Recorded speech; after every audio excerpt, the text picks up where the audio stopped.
Hello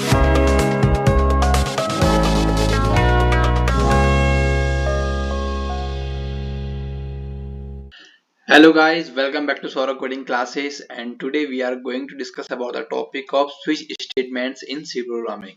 So guys, let's start with the topic. तो सबसे पहले हम बात करेंगे स्विच स्टेटमेंट्स क्या होती हैं। तो गाइज ये कंट्रोल स्टेटमेंट है and it is same like to if else. ठीक है, यहाँ पर हम एक वैल्यू को मल्टीपल वैल्यूज के अगेंस्ट चेक करते हैं, टेस्ट करते हैं। ठीक है, एंड जैसे हम इफ एल्स स्टेटमेंट का यूज करते हैं वही यूज हम स्विच स्टेटमेंट का भी करते हैं।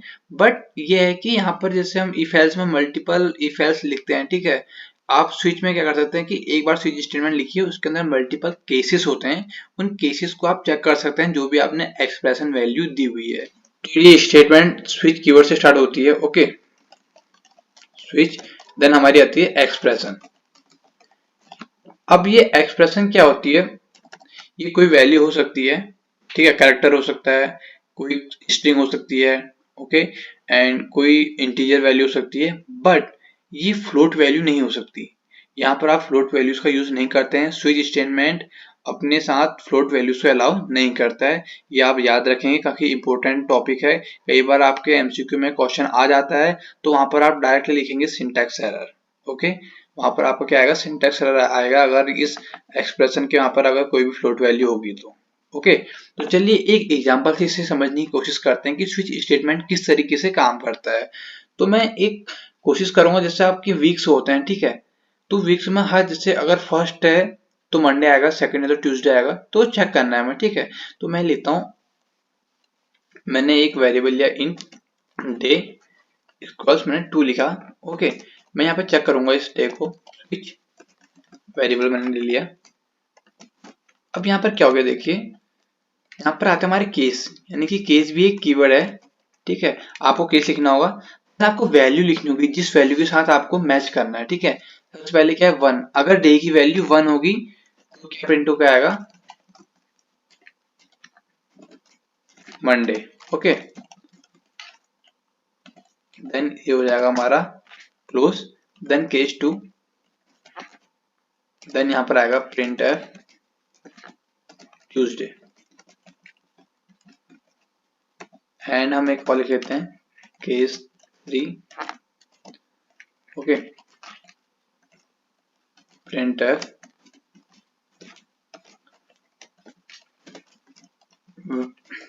वेडनेसडे। ओके, अब देखिए गाइस क्या होगा, यहाँ पर जब आपका प्रोग्राम रन होगा तो चेक करेगा कि डे कौन सा है।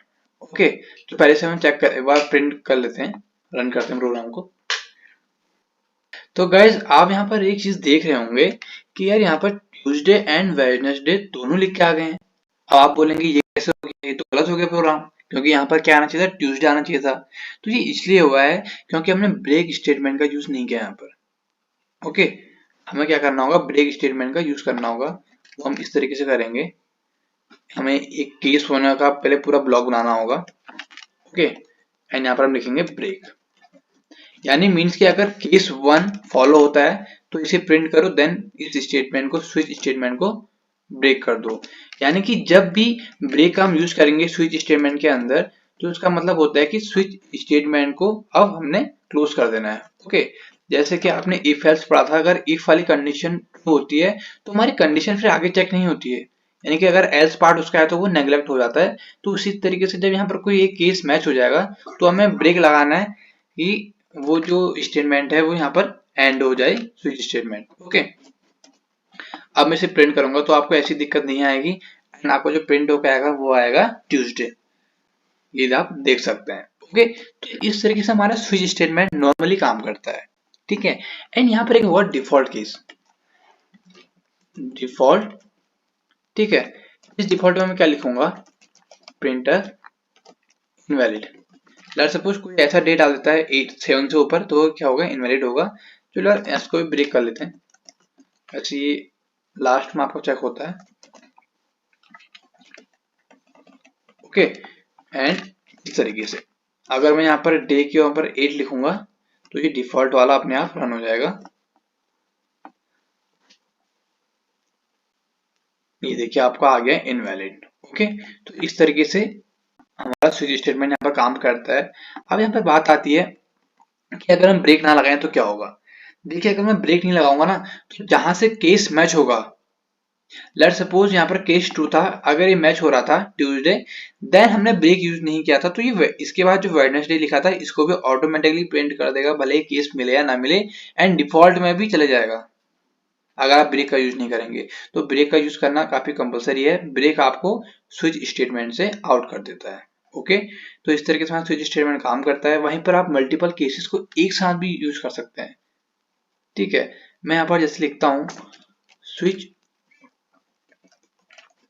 ओके, एंड मैं यहाँ पर लिखता हूँ, जैसे जनवरी एंड मार्च में कितने डेज होते हैं? 31 डेज।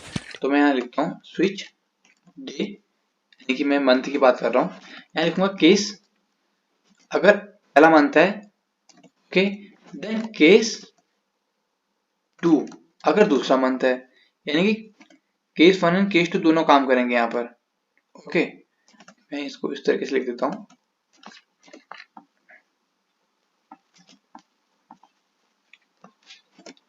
केस 1 केस 2, तो सॉरी केस 2 में तो क्या होगा, देखो जब सेकंड मंथ होगा तो वहां पर 28 या 29 डेज होंगे, तो केस 3, अब इन दोनों में क्या होगा 31 डेज होंगे, तो मैं इसको डायरेक्टली यहाँ पर लिखूंगा प्रिंट एफ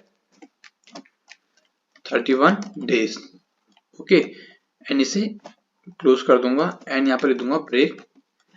अब ऐसा नहीं कि केवल 1 और 3 में होते हैं, अदर उसमें भी हमारे 31 डेज होते हैं, मल्टी ऐसे हमारे बहुत सारे मंथ हैं। ठीक है, फिलहाल मैं आपको केवल एक छोटा सा एग्जांपल दे रहा हूँ ताकि आपको समझाने की कोशिश कर रहा हूँ कि मल्टीपल अगर सेम केसेस हैं तो उनको कैसे चेक करते हैं।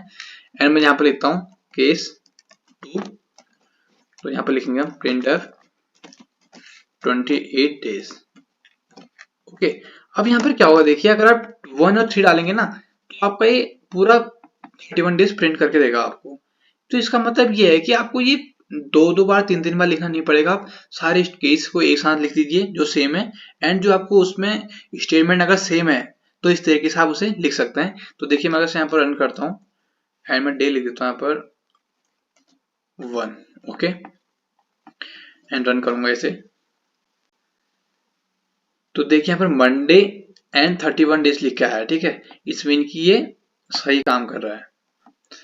तो गाइज आज हमने स्विच स्टेटमेंट देखा कि कैसे स्विच स्टेटमेंट काम करती है, कैसे हम ब्रेक स्टेटमेंट को लिखते हैं, क्या कौन सी वैल्यूज ये एक्सेप्ट करता है एज ए एक्सप्रेशन, एंड किस तरीके से मल्टीपल केसेस को एक साथ चेक कर सकते हैं।